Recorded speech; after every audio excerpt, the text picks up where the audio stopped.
जुगनू बहुत दुबला पतला एक नंबर का कंजूस और लालची व्यक्ति था। वो अपने परिवार के साथ रहता था। परिवार में एक बूढ़ी माँ, पत्नी और बेटा था। उसकी पत्नी मोटी थी। उसे खाने का बहुत शौक था। उसे हर समय भूख लगी रहती थी तथा वो एक बार में 10 आदमियों का खाना खा लेती थी। जुगनू का बेटा चीनू बहुत शरारती था। अरे भगवान, नाश्ता कहाँ है? जल्दी लाओ, मुंशी मेरा इंतजार कर रहा होगा।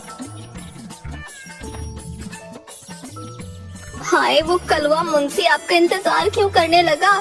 उसे बोलो दुकान खोल के काम करे। अरे तुमको कितनी बार कहा है, वो दुकान नहीं है। दुकान नहीं तो क्या है?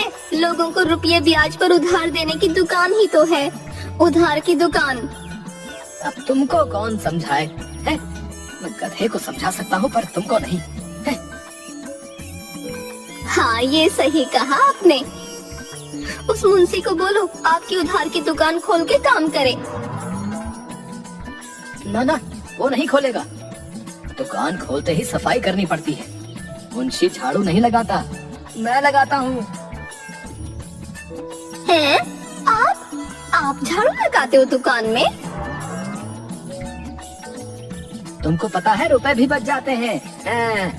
वो जो लड़का पहले झाड़ू लगाने आता था ना, वो बोला सेठ जी 5 रुपया बढ़ा दो। अरे भाई, काहे के 5 रुपया बढ़ा दूं? काम तो उतना ही है तो रुपए काहे बढ़ेंगे? मैंने कहा तुम जाओ भाई। और वो मुंशी तो सबका बाप है। बोला सेठ जी रोज झाड़ू लगाने के महीने का 30 रुपया लूंगा। अब तुम ही बताओ भाग्यवान, इन लोगों ने लूट मचा रखी है। अरे तो दे देते ना। आपको रोज रोज झाड़ू लगाते शर्म नहीं लगती? अरे अपना काम करने में कैसी शर्म, और रुपया भी बच जाता है। आप भी ना। अब आज थोड़ी देर होगी।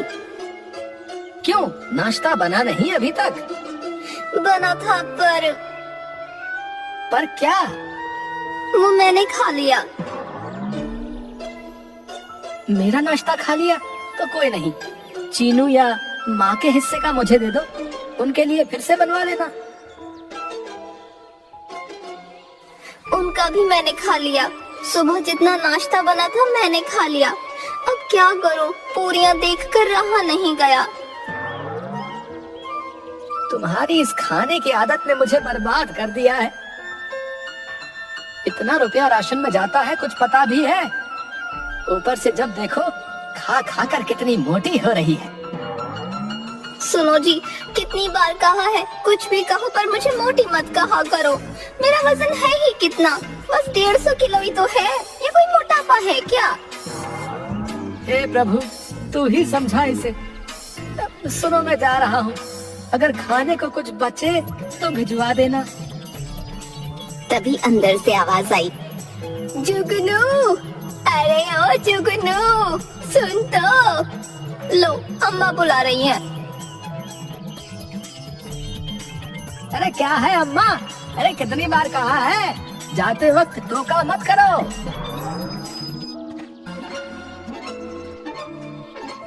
बेटा, मैंने कब टोका? टोकती तो ये मुटल्ली है। बबली ने माँ को घूर कर देखा। ऐसे क्या घूर रही है? माँ इसे छोड़ो, बोलो क्या काम है? बेटा, मैंने रात को सपने में तेरी दादी को देखा। वो बोली कि उसको गंगा घाट जाना है। अब बेटा, उसको गए तो 20 बरस हो गए। ऐसा कर, तू गंगा जी के दर्शन करा। और हाँ, इस मुटल्ली और चीनू को भी ले जाइयो। अरे माँ, गंगा जी यहाँ थोड़ी है। अरे उसके लिए काशी जाना पड़ेगा, काशी। हाँ तो जाना। और सुन, मैंने तो कह दिया, तेरी कंजूसी यहाँ ना चलेगी। अगर नहीं गया तो सबको इस घर से निकाल दूंगी, समझा? कहाँ फंसा रही हो मेरी माँ? मैं और बेटा तो सही है, लेकिन इसका तो किराया भी 4 के बराबर लगेगा। अब आपकी खैर नहीं। अच्छा माँ, अभी जाता है, दुकान का काम निपटा कर आता हूँ।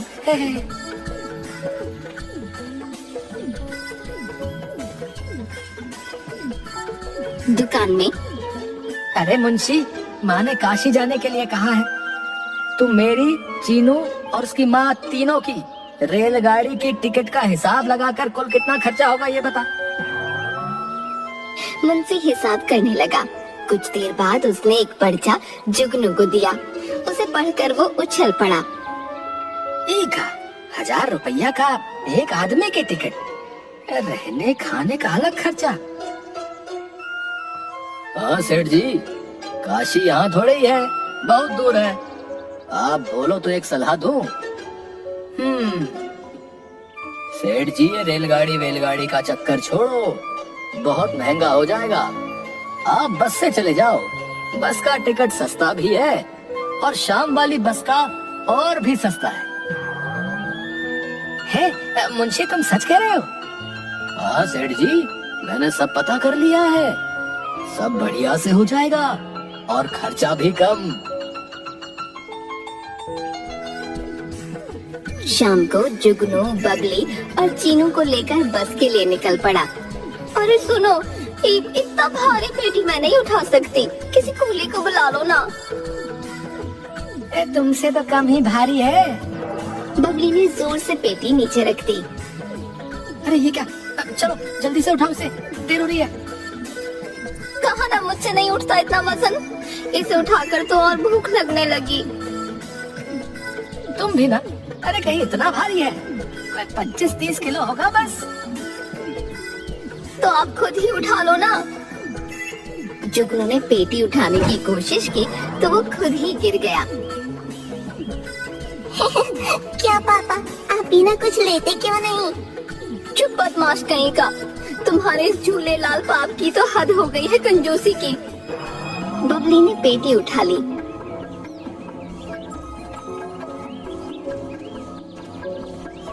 तीनों स्टैंड पर पहुँचे तो वहाँ बहुत भीड़ थी। जुगनू एक आदमी से, ए भैया, ये शाम को काशी जाने वाली बस कौन सी है? देखो भैया, ऐसा है, शाम की कोई बस नहीं है, ठीक है? और सामने वाली बस अभी आधा घंटे में चलने वाली है, ठीक है? बस के पास बहुत भीड़ थी। उसमें बैठने के लिए एक दूसरे को लोग धक्का दे रहे थे। पापा, क्या हम इस बस में जाएंगे? अरे नाना, में तो खड़े होने की भी जगह नहीं है, हम ना जाएंगे इसमें। कोई ढंग की बस हो तो बताओ। तुम यहीं रुको, मैं पता करके आता हूँ। है जुगनू ने थोड़ा आगे जाकर देखा। सड़क पर एक पुरानी सी टूटी फूटी बस खड़ी थी। उसके पास बस एक आदमी खड़ा था। ओ भैया, ये बस काशी जाएगी? आदमी ने हाँ में सिर हिलाया। कब जाएगी? आदमी ने कोई जवाब नहीं दिया। ओ भाई, ये बस शाम को चलेगी ना? आदमी हाँ में सिर हिलाकर भाग गया। इतने में पहली वाली बस स्टार्ट हो गई। वो खसाखस भरी हुई थी। उसकी छत पर भी लोग बैठे थे। वो हॉर्न बजाती हुई चली गई। पूरा बस स्टैंड वीरान हो गया। अरे चलो चलो, हमारी बस वो रही सामने। हाँ, तीनों उस बस के वहाँ गए। पापा, ये बस चलती भी है? ये तो टूटी फूटी है। तुम्हें उससे क्या है? बस काशी पहुँचा दे। चलो चलो, अंदर चलो। जुगनू और चीनू अंदर चले गए, पर बबली बस के दरवाजे में फंस गई। हाय अम्मा, मर गई। अरे जी, मुझे अंदर खींचो।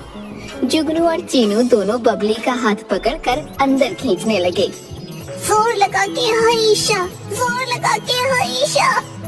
तीनों बस के अंदर बैठने के लिए ढंग की सीट देखने लगे। सुनो जी, ये वाली सीट बढ़िया है, यहाँ बैठेंगे। कहकर वो सीट पर बैठ गई और चीनू उसकी गोद में बैठ गया। जैसे तैसे जुगनू भी वहीं फंस कर बैठ गया। हाँ भाई, सब लोग ढंग से बैठो। ये बस कब चलेगी? बस अभी चलने वाली है। भैया, ये बस तो एकदम खाली पड़ी है, कोई और सवारी नहीं आएगी क्या? नहीं नहीं, कोई और नहीं आएगा, तुम लोग आराम से बैठो। कहकर वो जोर जोर से हंसने लगा। तभी बस स्टार्ट हो गई।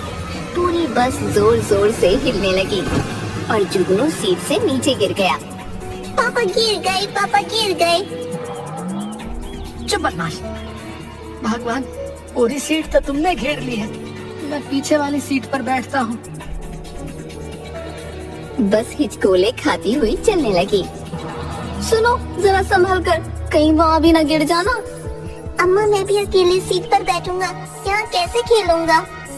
अच्छा ऐसा कर, सामने जाके बैठ जा, मैं भी थोड़े अपने पैर फैला लूं। रात होने पर बस में अंधेरा हो गया। अरे बत्ती जलाओ। बत्ती नहीं है। फिर उसकी जोर जोर से हंसने की आवाज आई। सुनो जी, किसी होटल में बस रुकवाओ, मुझे तो बहुत भूख लग रही है। ये बस सुबह से पहले कहीं नहीं रुकेगी। फिर उसकी जोर जोर से हंसने की आवाज आई। अरे सुबह खा लेना, अभी खिड़की खोलकर आराम से सो जाओ। भूखे पेट नींद, ये बढ़िया मजाक है। तभी उसे खाने से भरी हुई हवा में नाचती थाली दिखाई दी। उसने बोलने की कोशिश की पर मुंह से आवाज नहीं निकली। बबली ने थाली पकड़ ली और सब खा गई। उसके बाद मिठाई की थाली हवा में नाचने लगी। उसे देखकर बबली की आंखें बड़ी हो गईं। उसने उस थाली को पकड़ा और सब कुछ खा गई। बस सब्जी पूरी और मिल जाए। उसके सामने सब्जी पूरी से भरी थाली प्रकट हो गई। उसने फटाफट सब खाया और एक लंबी डकार लेकर सो गई। जुगनू उंगलियों पर गिनकर हिसाब करने लगा। एक आदमी का 1000, 2 का 2, नहीं भगवान के तो बस खाने खाने का 1000 हो जाएगा। हे प्रभु, इतना खर्चा करवाओगे तो कोई लॉटरी भी लगवा दो। कहकर वो खिड़की पर सर रख कर कुछ सोचने लगा। तभी उसके कान में कुछ लगा। अरे बाबा, मच्छर भी खून चूसेगा। तभी उसके बालों पर कुछ लगा। उसने ऊपर की ओर देखा तो नोटों की गड्डियां हवा में उड़ती हुई दिखाई दी। उसने आंखें मल मल कर देखा। ये असल के रुपए हैं। उसने दूसरी गड्डी पकड़ी तो और 10 गड्डियां हवा में नाचने लगीं। जुगनू खुशी से गिरते पड़ते पेटी के पास गया। पत्नी जोर जोर से खर्राटे लेकर सोई हुई थी। धीमे से पेटी उठाते हुए वो कांपने लगा। उसने पेटी का सारा सामान निकाल कर फेंक दिया और उसमें नोटों की गड्डियां भरने लगा। बाप रे, लॉटरी लग गई, लॉटरी। प्रभु, सच्ची में लॉटरी लगा दी। एक साथ इतना पैसा तो मेरे पुरखों ने कभी भी नहीं देखा होगा। अब मैं सोऊंगा नहीं, कहीं वो कंडक्टर का बच्चा चुरा ले गया तो वो खुद उससे चिपक कर बैठ गया। पर थोड़ी देर बाद उसे नींद आ गई। ओ मेरा कंचा मिल जा रे पापा, मिल जा। पर नहीं मिला। ऑप्शन पर नहीं मिला। चीनू उदास होकर सीट पर लेट गया तो उसे हवा में उड़ती हुई गेंद दिखाई दी। ये कैसी गेंद है जो हवा में उड़ रही है? चीनू ने गेंद पकड़ने की कोशिश की तो हाथ लगाते ही वो 2 हो गई। दो गेंद। उसने पकड़ने की कोशिश की पर वो और ऊपर हो गई। बच्चू, अभी बताता हूँ। उसने फटी हुई सीट पर चढ़कर गेंद पकड़ ली। गेंद अच्छी है पर मेरा कंचा ज्यादा अच्छा है। मेरा जाना कहाँ खो गया? तभी चीनू के सामने उड़ते हुए कंचे आ गए। चीनू उन्हें पकड़ने लगा। उसने कंचों को अपने रुमाल में बांध दिया। वाह, कितने सुंदर और बढ़िया कंचे हैं, मजा आ गया। वो पटली को सिर के नीचे रखकर सो गया। थोड़ी देर बाद बबली की आँख खुली। हाय रे, बड़ी भूख लगी है। काशी तो अभी बहुत दूर है, कहीं से कुछ चटपटा मिल जाए तो मजा आ जाए। तभी उसे हवा में पकवानों से भरी थाली दिखाई दी। वो पकड़ने की कोशिश करने लगी तो वो और दूर होती जाती। उसके पीछे जाते जाते बबली बस की अंतिम सीट तक पहुंच गई। आ जाना, क्यों भागे जा रही है? कहकर उसने छलांग लगा दी, पर वो खुद ही हवा में गोल गोल घूमने लगी। बचाओ, अरे बचाओ, बचाओ! वो धड़ाम से नीचे गिरी और पूरी बस उछल गई।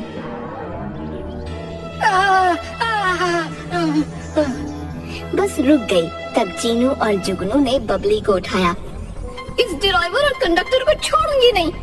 उसने ड्राइवर सीट पर देखा तो वहाँ कोई नहीं था। सुनो जी, ये दोनों कहाँ गायब हो गए?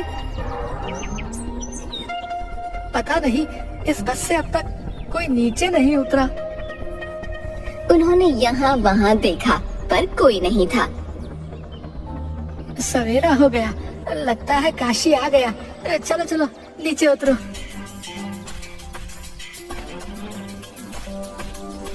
नीचे उतरने के बाद, पापा ये तो हमारे गांव जैसा लग रहा है। नहीं बेटा, ये काशी है। बस स्टैंड सब जगह एक सा होता है। ओ देखो, ये तो वही गांव का खीरे वाला है। ए भैया, तुम हमारे पीछे पीछे काशी तक आ गए? काशी? कहाँ है काशी? ये काशी तीर्थ है, हमको गंगा घाट जाना है। तुम्हारा यहाँ कैसे आना हुआ? भाजी पगला गई हो का है? ये काशी नहीं, अपना गांव है, गांव है। ये कैसे हो सकता है? हमने पूरी रात बस में सफर किया काशी जान खातिर। गांव कहाँ से आ गया? कौन सा बस में गए भैया? वो सामने वाली। खीरे वाला सामने देखता है, वहाँ कोई बस नहीं थी और जुगनू और बबली बस को वहाँ न देखकर वहीं खड़े खड़े सुन्न हो गए। भाई, हम लोग पूरी रात एक बस में सफर करके आए हैं भाई, लेकिन अब देख रहे हैं तो अपने ही गांव में है। अब हमें किस बस में ले गए थे जी? मैंने तो खूब चटकारे लगाकर पता नहीं क्या क्या खाया है रात में। हाँ, और मैंने तो तुम्हारे संदूक से सामान बाहर फेंक पैसों से भर लिया है। दोनों जल्दी से संदूक खोलकर देखते हैं, उसमें कपड़ों के सिवाय कुछ न था। अरे जुगनू भैया, लगता है आपको बस स्टैंड के बाहर वाली और जो भूतिया बस है उसके बारे में पता नहीं था। तुम लोग उसी बस की सवारी करके आए भैया है। भूतिया बस? हाँ बबली भाभी, अरे पुराने बस अड्डे के बाहर रात को कई लोग इस भूतिया बस में चढ़ जाते हैं और उसका शिकार हो जाते हैं, लेकिन तुम लोग किस्मत वाले हो जो सही सलामत लौट आए।